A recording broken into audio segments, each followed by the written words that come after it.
vocês é um assunto que, se deixar, eu nunca vou parar de falar.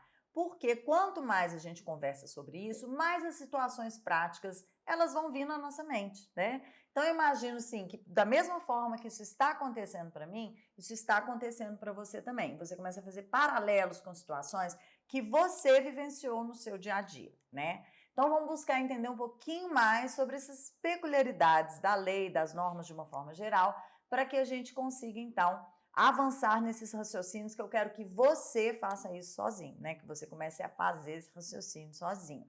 E aí também você não vai ficar neurótico não, viu, gente? Porque quando a gente começa, o negócio vira um vício, aí você começa a analisar. É igual, não sei, deve ter psiquiatra aí me assistindo, né? E eu penso que o psiquiatra, às vezes, ele começa a analisar as pessoas, pensa assim, sei, será uma esquizofrenia isso? Não sei, às vezes é uma depressão. Fico imaginando que a pessoa fica ali, né, meio que diagnosticando. Quando você começa, né, a analisar tudo o que você faz, todas as relações que você tem, sob a perspectiva jurídica, a gente começa a ficar um pouquinho neurado. Peraí, mas será que eu devia estar aqui? Será que eu devia falar isso? Mas eu não acho que esse é o comportamento adequado da outra pessoa, né? Então, não precisa, mas que vicia, vicia. E você vai começar a fazer isso automaticamente. Isso é saudável, né?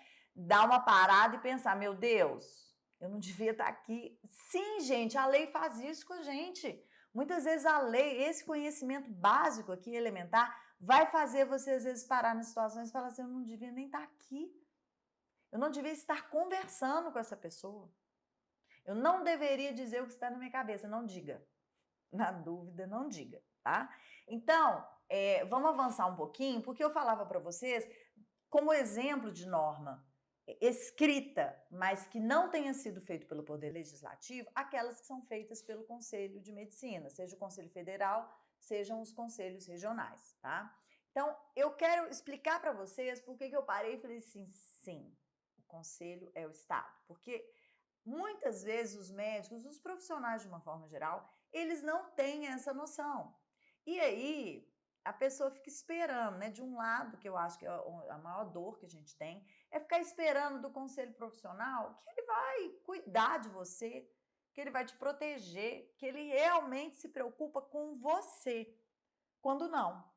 Na verdade, os conselhos, né, de uma forma geral, eu vou excetuar a OAB, um outro momento eu explico para vocês, mas todos os demais conselhos, exceto a Ordem dos Advogados do Brasil, eles foram criados para te fiscalizar, para estabelecer uma conduta ética, um código de ética, para cuidar do exercício da sua profissão. Em benefício de quem? Do profissional? Não, da sociedade, né?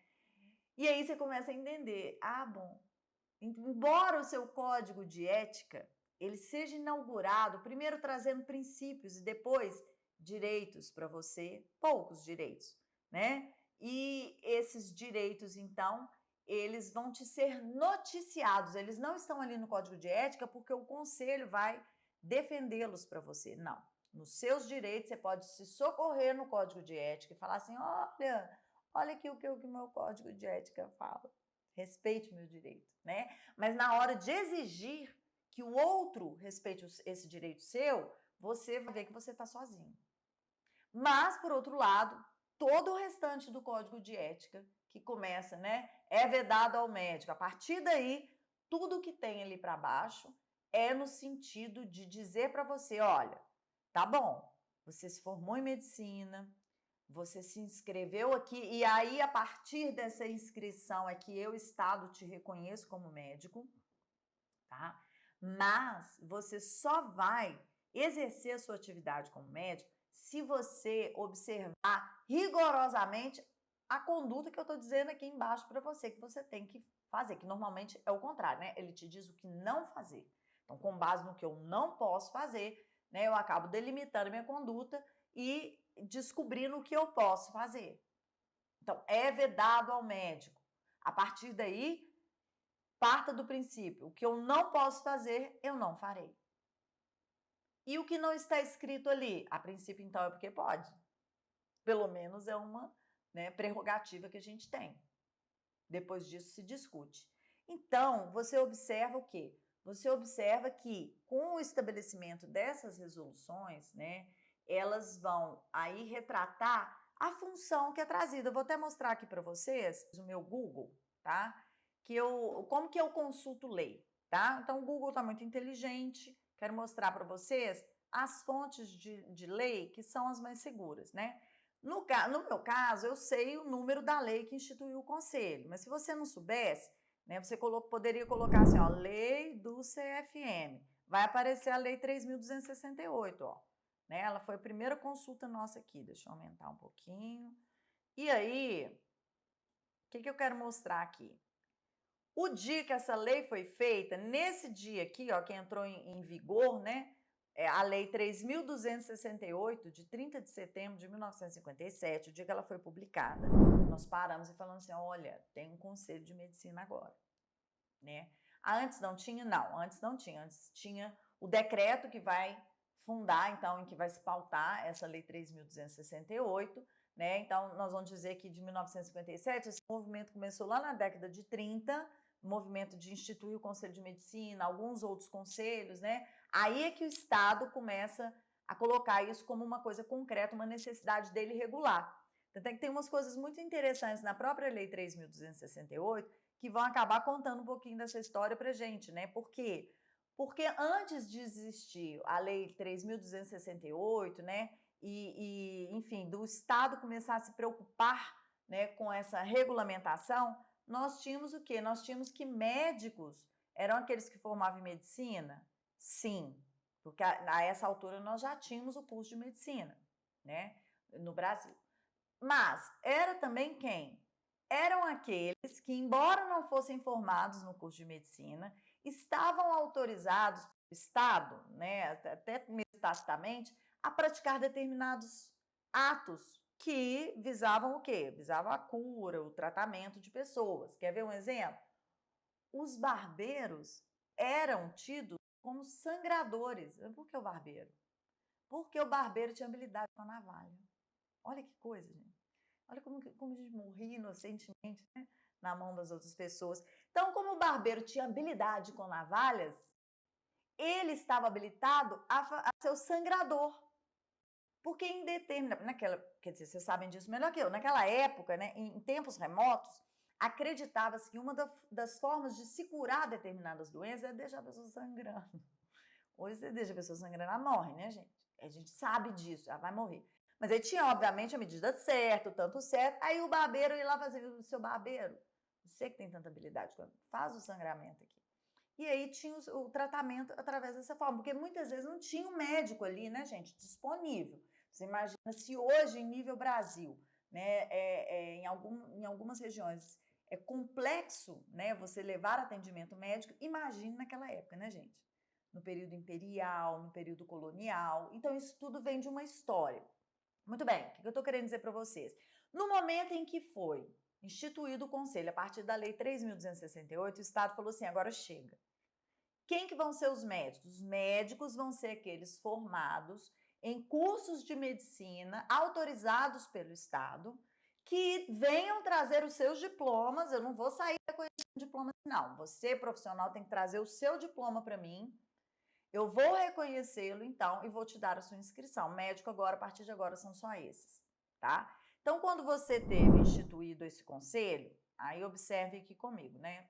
O Conselho Federal e os Conselhos Regionais de Medicina, instituídos pelo Decreto 7955 de 45, passam a constituir em seu conjunto uma autarquia, é aí que começa agora a nossa conversa, sendo cada um deles dotado de personalidade jurídica de direito público, com autonomia administrativa e financeira. Isso diz um monte de coisa pra gente, tá? E mais, no artigo 2º, ele vai dizer o que a gente às vezes resiste em querer acreditar, né?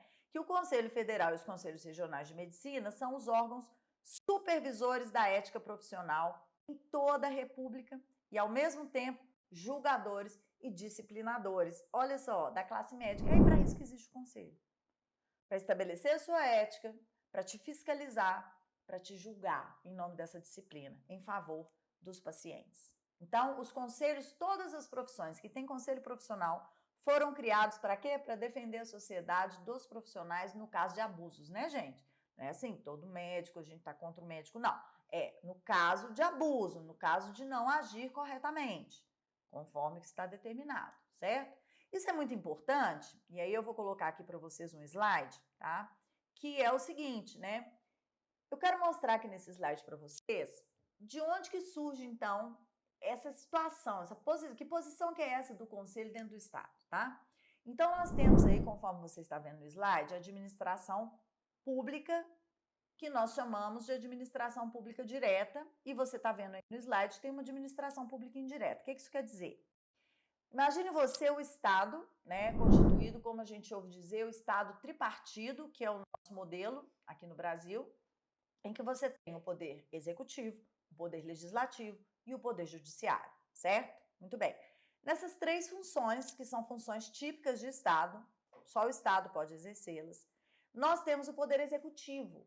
Então, nós dizemos assim, o poder legislativo, trocando em miúdos, né, gente? Faz leis. Poder judiciário, julga. Poder executivo, aí você vai na onda e fala, executa. Sim, executa. Executa o quê? O serviço de Estado. Executa as leis para atender a esse dever que ele tem, né, para poder executar o quê? O serviço que ele tem que nos prestar.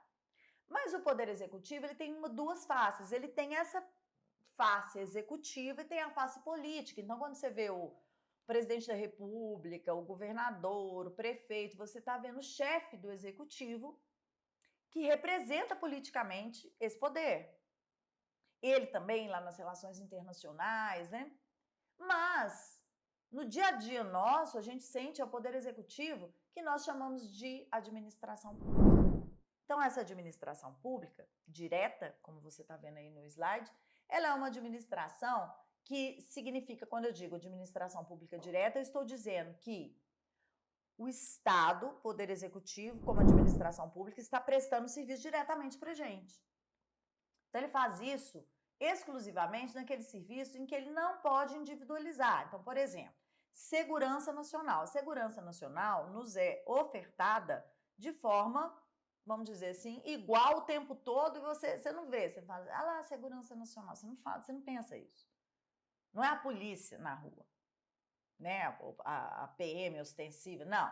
Segurança nacional. O país não está sendo invadido, né? Nós não estamos sofrendo nenhum atentado, então é porque está tendo segurança nacional. Você não vê, o Estado não consegue falar assim, olha, hoje eu dei segurança nacional para o João, para a Maria, para o Antônio. Ele não consegue fazer isso. Ele ofertou o serviço, ele executou o serviço de segurança nacional em todo o território nacional, para todos os cidadãos, de forma igual. Então, esse serviço, ele não consegue passar para ninguém fazer.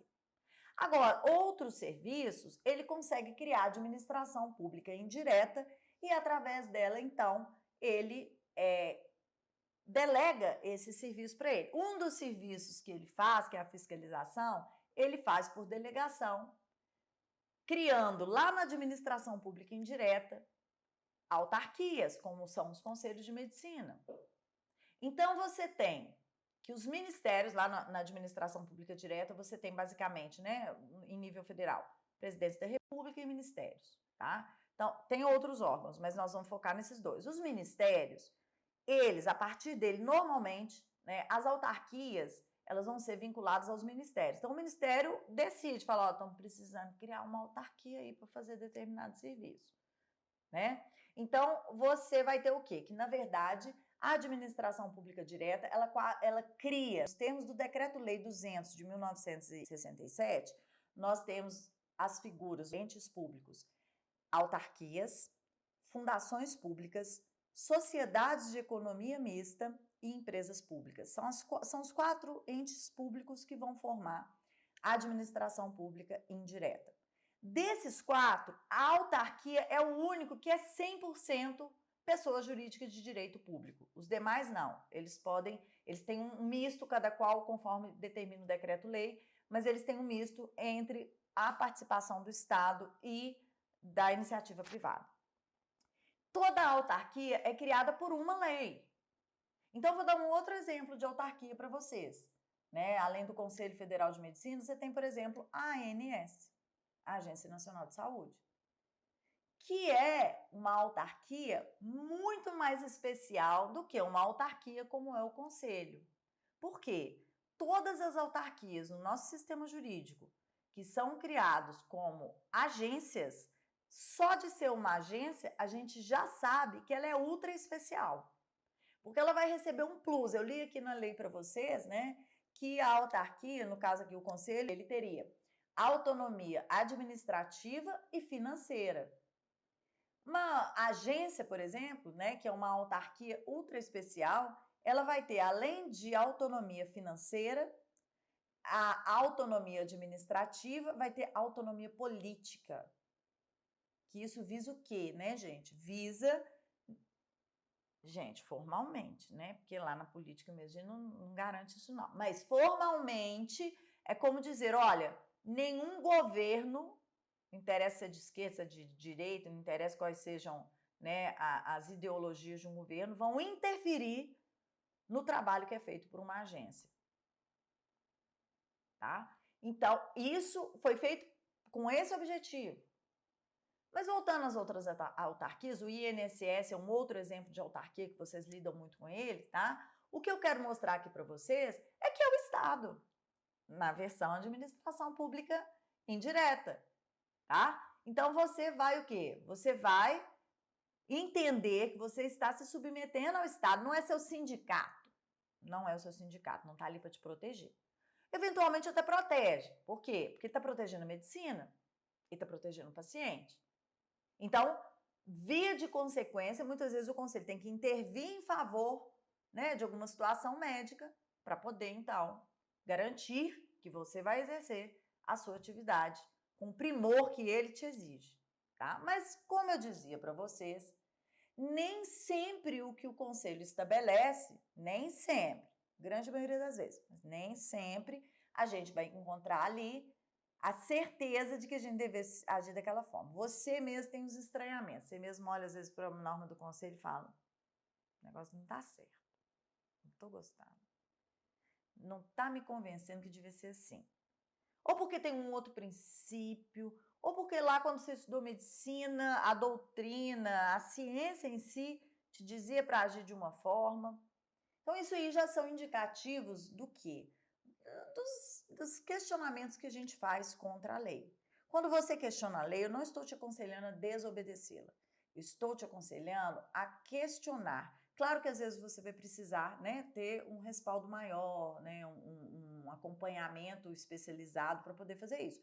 Mas às vezes a gente sim tem motivos e parâmetros para questionar as normas, para questionar o próprio Estado. Então eu dizia para vocês, para a gente encerrar esse quadro aqui, né?